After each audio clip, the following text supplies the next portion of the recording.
There's one or two key points in this seminar that I have stressed thousands of times. It's vitally important that you follow them properly. On page 26 in your action planner, it's suggested that you make a written description of the person you are about to become. I couldn't stress this enough. I've pointed that there's 2 pages in this book that can literally change your life. This is the first one. Now, what I want to suggest you do, it may seem foolish, it may seem like a fantasy, but I can assure you it works. I want you to stop and think of exactly how you would like to be. The type of person you really want to be. Write it in as much detail as possible on page 26, and write it in the present tense. You may draw on different people that you admire and respect as role models that you might want to emulate this part or that part of their personality. But make this in as much detail as possible in the present tense. Begin by writing, "I am so happy that I am," and then describe the person you truly want to become in as much detail as possible. Don't go any further until that part of this exercise book is filled in. Don't spend 5 seconds wondering how you're going to become this person. Just make it very clear the person you want to become. We'll tell you later on how to execute the image. When you have that completed, turn your tape back on, and John Canary is going to introduce you to a concept of how this great power within us takes over and does what we want. I always like to kind of get into this lesson with a particular idea because you know, we're into something that make a lot of people feel uncomfortable. And just to make sure that we're all in the same chapter here, we're over on page 27 where it states, "Let go and let God." You know, it's a cute little story about Billy and Johnny. They were having a little bit of trouble in town on an ongoing basis. And Mom didn't know quite how to handle this. Dad had been gone for years, and if something went wrong, these kids would hide in the basement because they would get blamed for it whether they were involved in the activity or not. Well, Mom took a run down to the minister there, brought Billy and Johnny with her. And she walked in, she said, "You know, Reverend, I don't know quite what to do. These 2 boys are constantly in trouble, and every time something goes wrong, they get blamed for it, and I don't know quite how to handle it." Well, he said, "Listen, Mom, you just go on home there. I'm going to take care of this situation right now." And the way she went, he said, "Now, Billy, I want you to sit in the hallway here in that chair. And Johnny, I want you in my office." Well, Johnny got in there, and he sat him in that chair, and the old Reverend there, he just sat back in that big old oak desk. And he looked down, and he said, "Now, Johnny, we're going to start with some questions, and the first one is, where is God?" Well, Johnny just sat up on that chair there, started to vibrate, you know, in a state of confusion, didn't know quite what to do, blood vessels started to dilate. And he's trying to get a word out. He said, "Come on, Johnny, right now, where's God?" Well, he started to spit, stamp, and stutter, whatever the case might be. And he said, "Johnny, this is the last time I'm going to ask you, where's God?" Well, Johnny just up off that chair and beat it down the hallway, put on the brakes, grabbed Billy, said, "Billy, we got to get out of here. God's missing, and they're going to blame that one on us, too."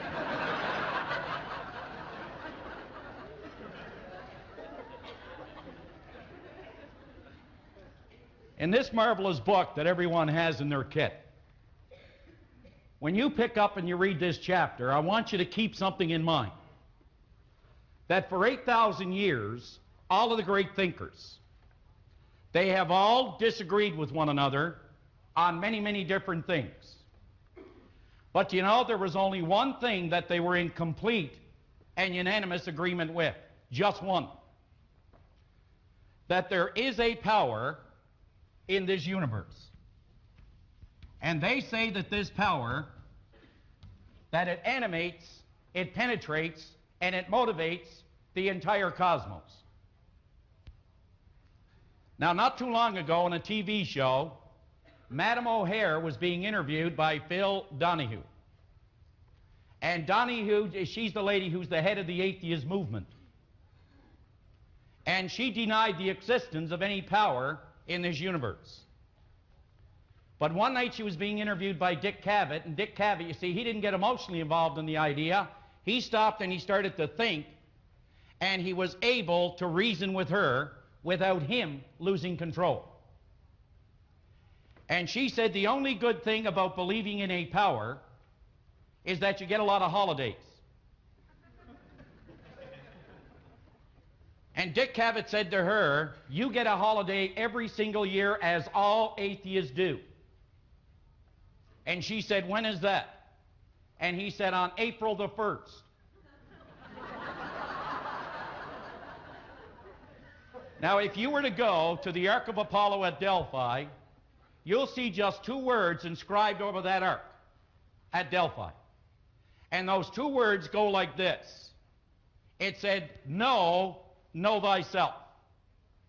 But what do we really know about us and what this power is that animates, flows through us, flows with us? I mean, that really is what we are all about. This power that Bob referred to so much yesterday as spirit. Now, to properly do this exercise, we're going to have to define or try or attempt to define this power. But you see, if you define something, then you place limits on it. So you see, the way we're going to define it will not limit it. As a matter of fact, it will show that it is unlimited and that it is infinite. In a marvelous book that I brought out here with me this morning called Your Invisible Power, Genevieve Behrend, I think, put it together well in this book when she said, to get good results in our life, we must properly understand our relationship to this great impersonal power. Now think about what she said. If we are going to get, she said, the kind of results that we want, we are going to have to understand our relationship to this here great, all-encompassing, this great impersonal power. Now she said, this power is intelligent. You and I, we are intelligent. But she said it is these two intelligences working together that determine the kind of results that we get. Well then, where do we go to find out a little bit more about this power? You see, if you examine it, there's 178 different names to describe it. I mean, we got Baha'i, Vishnu, Krishna, Muhammad, Buddha, and the list goes on and on and on. Rather than talk about the name, why don't we try to define the activity to see how it operates to, with, and through us? Now, you see, if I were in the United States today, and the people that are here from the U.S., you check this out with them. If I were to ask them if they paid their hydro bill, what kind of response do you think I'm going to get? Brian? They would think they paid their water bill or something. But you see, you know what I mean by hydro bill. But they're not sure what I mean by hydro bill. But isn't it really the very same power? Yes, no? It's the very same power. Well, you see, this power that we're talking about, rather than try to define its name, let's see if we can define the activity. Now, if you're going to find out what it is, you're going to have to go to two sources of reference, the only two that are available. And one is science, and the other is theology. They are the only two sources of reference we can go to if we're going to try to find out anything. Now, you'll find this in the chapter on Let Go and Let God in that book, and I'd suggest that you read it and reread it until you not only gain an intellectual comprehension, but until you can gain what is called an inner spiritual emotional intelligence. You see, the individual that works only with intellectual intelligence, they're really not going to accomplish a whole lot. But the individual that can work with that inner emotional or spiritual intelligence, that individual open themselves up to unlimited possibilities. So if we're going to define this power, and we were to go to the scientist and say, what is this power that animates, penetrates, and motivates the cosmos? Why can I walk and talk?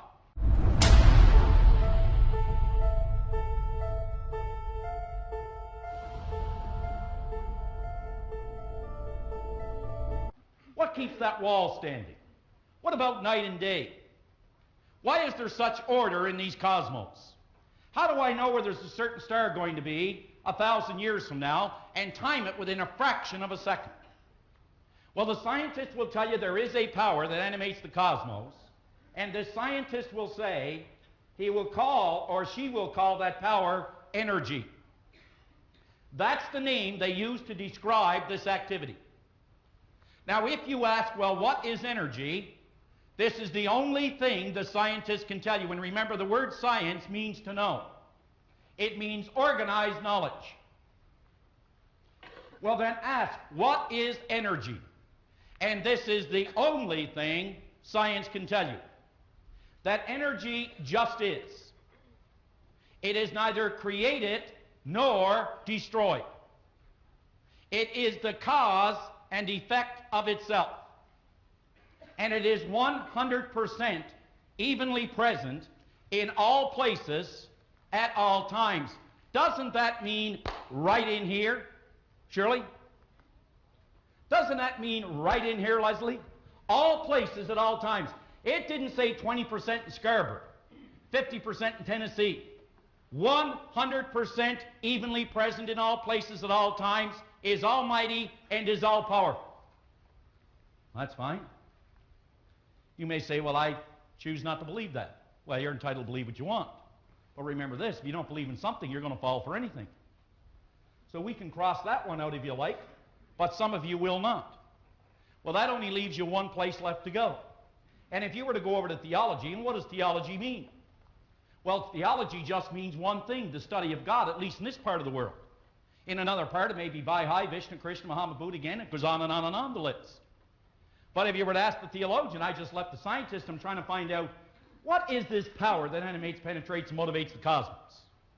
Say, I just left down there, and I'm trying to find out a little bit about this power. I mean, you've been told that if you do this, thus, and so, you're going to win, that you have great potential. Have you ever been told that, John? Have you ever been told, honey, if you change your attitude, we get along better? And if you change your attitude, you could use your potential and you could be more effective? You ever been told that, Jim? On a daily basis? Sure you have.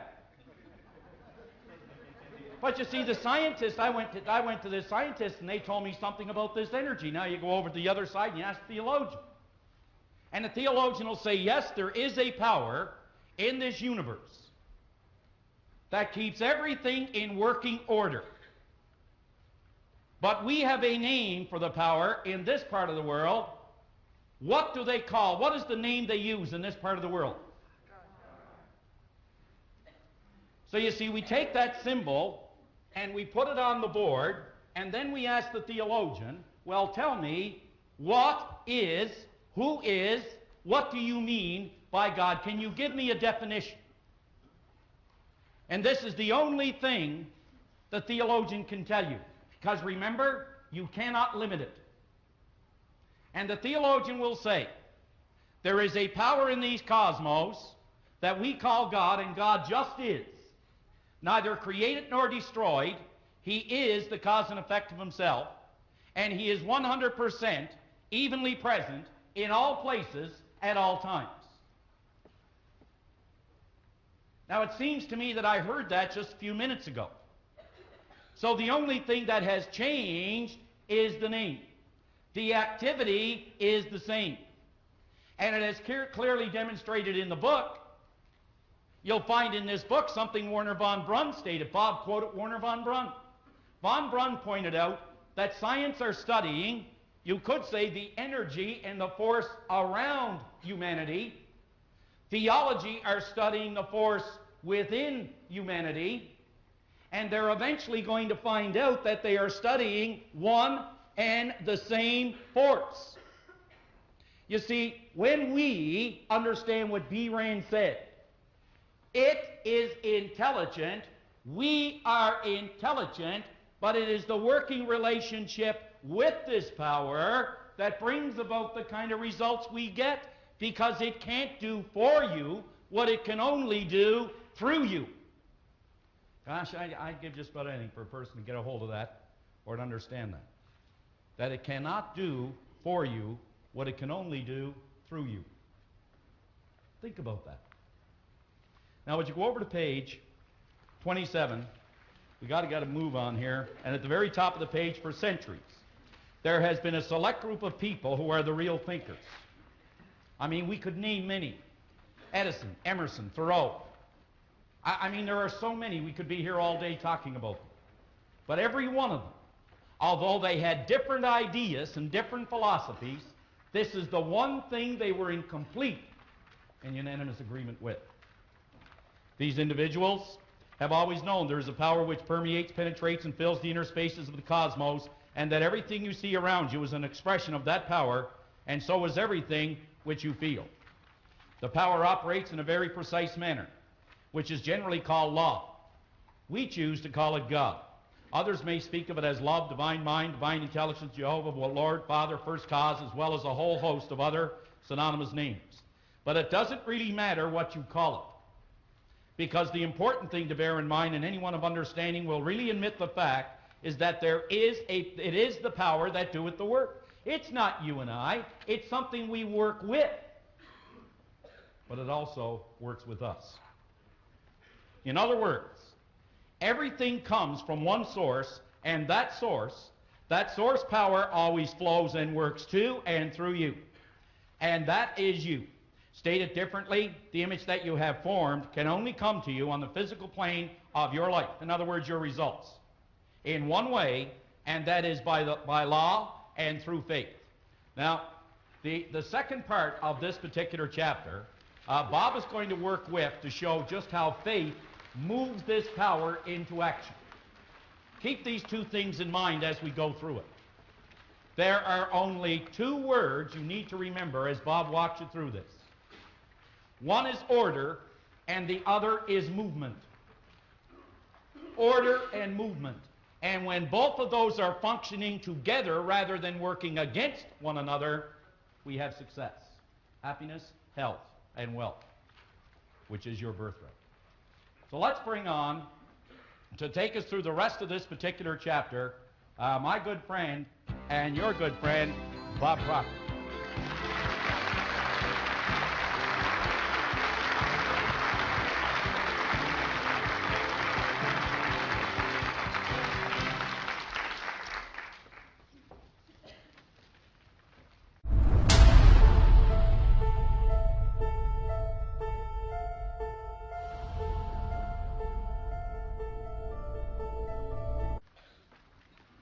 Sylvia Vanderhook with our company, she's a vice president with our company, gave me a bumper sticker here a couple of weeks ago.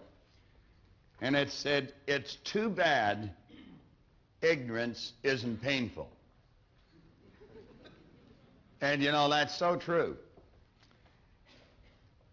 In covering this particular subject, you're hitting on probably one of the most important things that anyone can study, and yet very few people study it in any depth with respect to application in the various areas of their life. John was quoting Werner von Braun, the late Dr. von Braun. He said one time, now keep in mind this was a scientist, he is considered by many as the father of the space program, and he said after years of studying the spectacular mysteries of the cosmos, he was led into a firm belief in the existence of God. And he pointed out that science and religion were not antagonistic. He said, on the contrary, they are sisters. Well, one studies the forces of nature outside of us, the other studies the force within us. John made reference to that. He was talking about the atheist. I heard a cute little story one time where the guy said he always felt sorry for the atheist. He said when they die, they said they're all dressed up and they got nowhere to go. And now, I have seen in my own life and a number of other people's lives some spectacular things take place when a person grasps this idea. Yesterday, I pointed out that one of our great problems was that we thought we were physical beings. And of course we're not.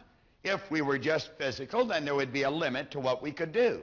There's a limit to what that table can hold. You start piling weight on that table, and you're going to get to a point where the table's just going to crush under the weight. It's like the story of the camel and the straw. You put too much straw on the camel's back, and you get to a point you just put one straw in too many, and that's the straw that breaks the camel's back. We are spiritual beings living in physical bodies. Now, you and I have an intellect, and through the proper use of the intellect, we can do wonderful things in our life. Now, we used a drawing yesterday in the previous lesson, and I'd like to suggest that you come back and focus your attention on this drawing again. Now, remember, we were talking about the mind. We have no difficulty getting an image of a person's body. We see our own every day. We see it reflecting back from the mirror. Every time we look at someone else, we see their body. Well, the problem we have is that we have no image for the mind. Well, of course, in the previous lesson, we gave you one. And we said, let this represent the mind.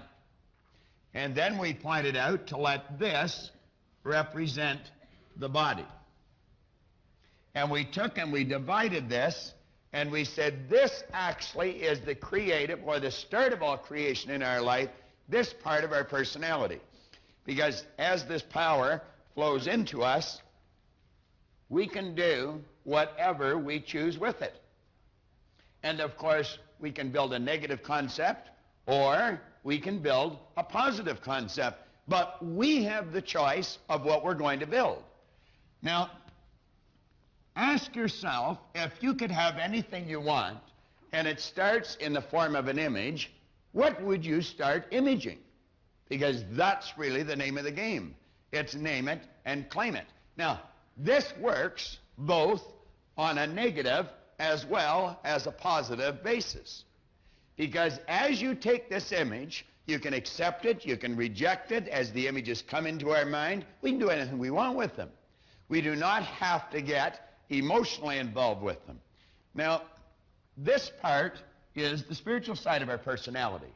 This side of us has no ability to reject an idea. It just accepts whatever comes into it, and instantly and automatically moves the body into that vibration. In other words, the image begins to move into form. Now, as we go on in the upcoming lessons, we're going to talk about more how that happens through vibration and through attraction. I want to share something with you, a couple of stories, and then one personal experience. I was in Jackson, Mississippi back in 1977. I had gone into Jackson to do a seminar, and as I was waiting for my bags to come down the chute, this gentleman came over and he shook hands with me and introduced himself. He told me his name was M.C. Duncan, and he was from Oklahoma City. He was the president of Oklahoma Life.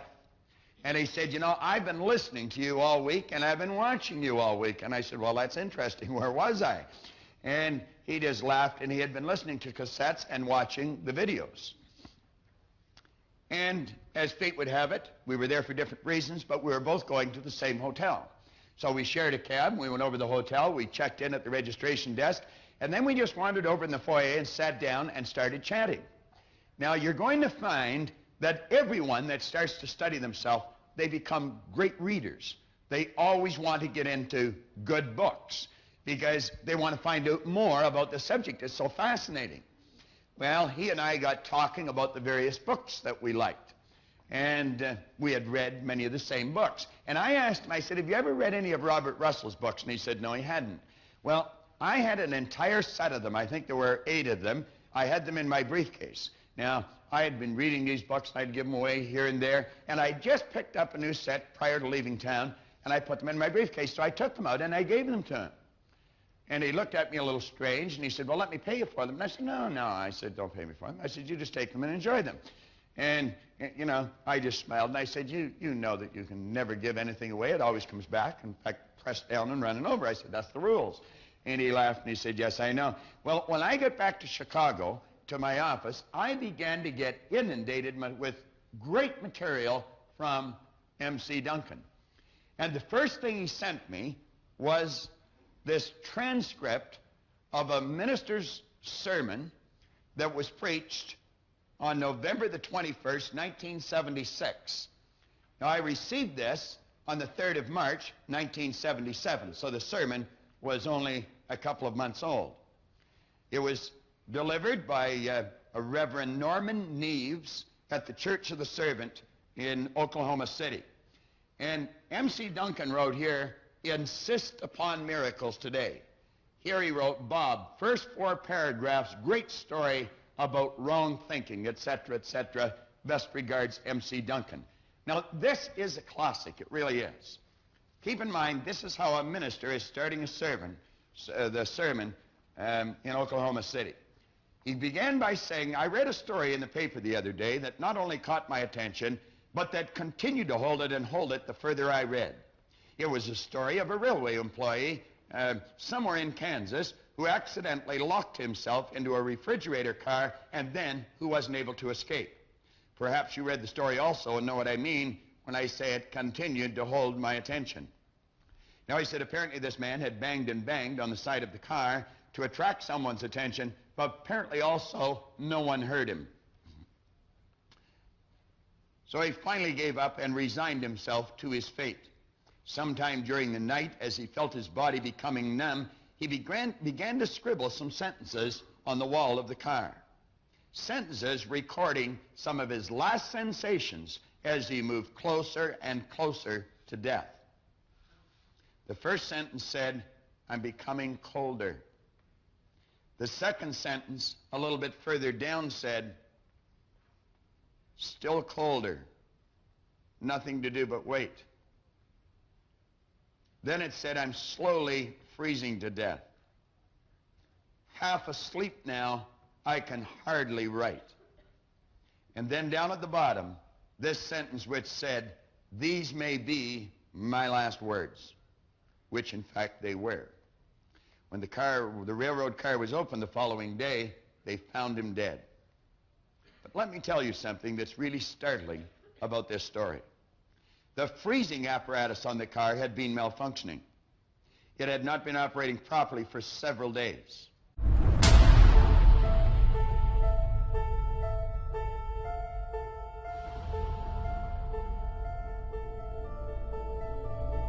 And believe it or not, the temperature hadn't gotten below 49 degrees during the entire night that he was there.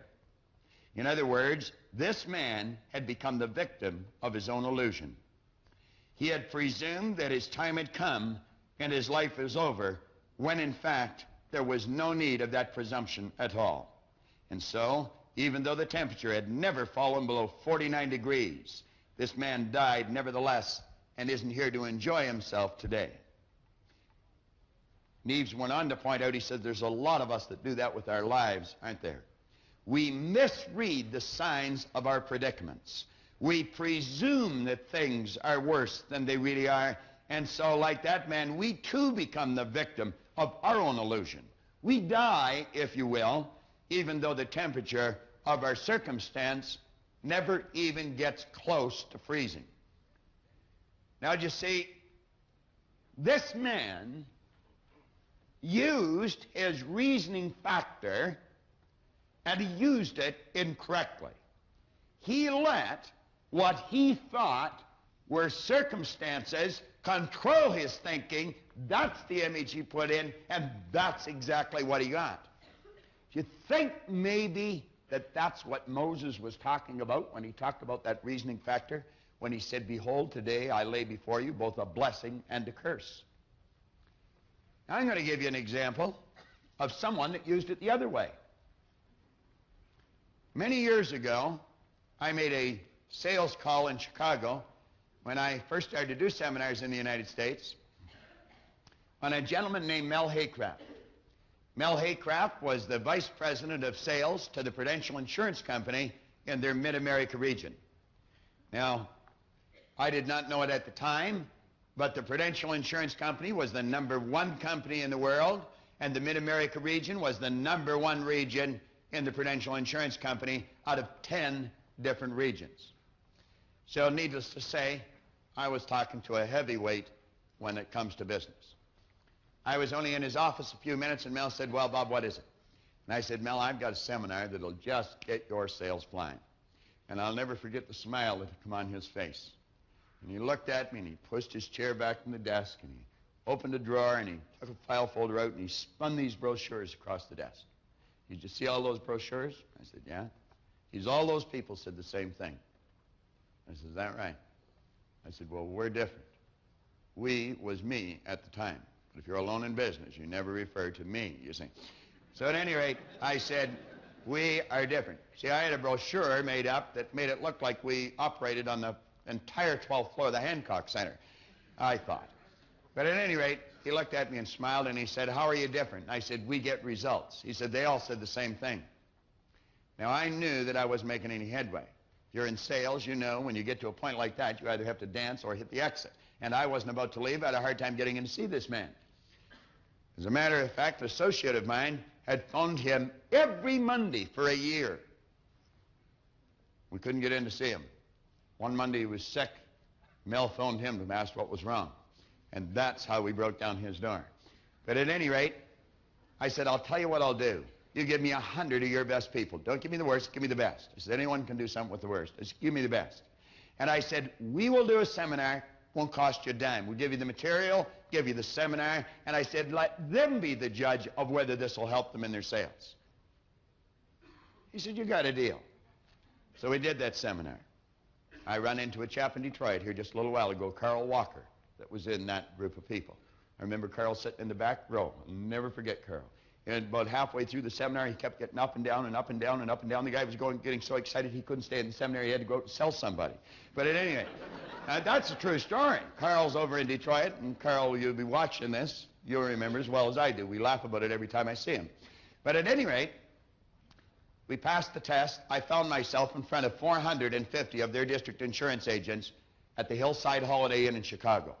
When I was talking to them for a very short period of time, I suggested that anyone in that room could go out and write $5 million worth of business.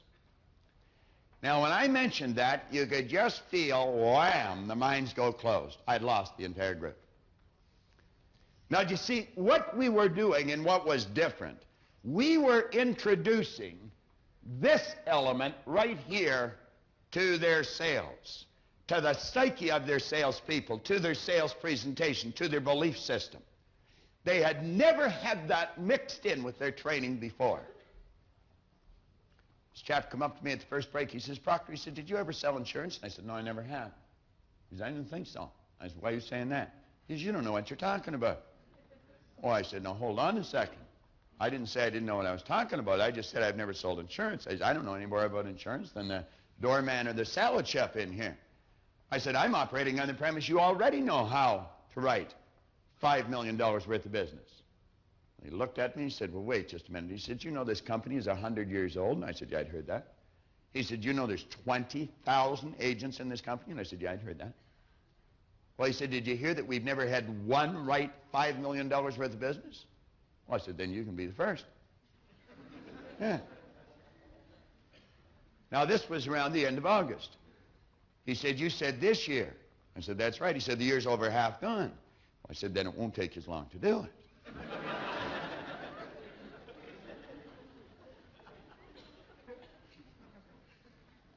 Now, I said, Don, if you can see yourself as a $5 million producer, you heard what Paul Hutsey did with this idea, and you get emotionally involved with that idea, you turn it over, that part of you that's unseen, it's non-physical, but it's in every part of your being, I guarantee you, you'll act differently, and what you attract to you will be quite different. And I said, you'll do it. Now, that's a magazine that company prints, or printed. That's a picture of the man I was talking to. His name's Don Slovan. And that's a write-up about our conversation. The second week in December, Don Slovan had paid for $5,200,000 worth of business. He closed the year with a little better than $6 million worth of business. And the strange part about this is, when he crossed that imaginary line, there was a whole string of people following. See, every person, everywhere in history, that got the image of what they wanted. They burned that image into their mind. They refused to accept circumstances. Every one of them have accomplished what they've imaged. For years, people had tried to run a mile in 4 minutes. I mean, thousands of years. Do you know the early Egyptians used to turn a lion loose and let it chase a person hoping they'd run a mile in 4 minutes? But they couldn't do it. The experts said it couldn't be done. They said our cardiovascular system wasn't proper for it. They said our muscles weren't right. The bone structure wasn't right. But in the spring of 1954, a young guy named Roger Bannister quit believing in the experts, started to believe in Roger Bannister, and he ran a mile in under 4 minutes. Within a month, other people were running a 4-minute mile. We had a young guy in this company down in Louisiana. As a matter of fact, he worked for Paul Otze. That wrote $5 million in a week, and he previously hadn't written 3 in a year. Now, why am I mentioning these things? Well, I mention them because you could all tell a story like this about yourself. I was just reading on commitment here. It's vitally important that you remain committed to your goal. Understand that if you've got a vision, there's no such thing as an unrealistic vision. Roger Bannister did not believe in the experts. Roger Bannister believed in Roger Bannister, and it's precisely why he broke that 4-minute mile.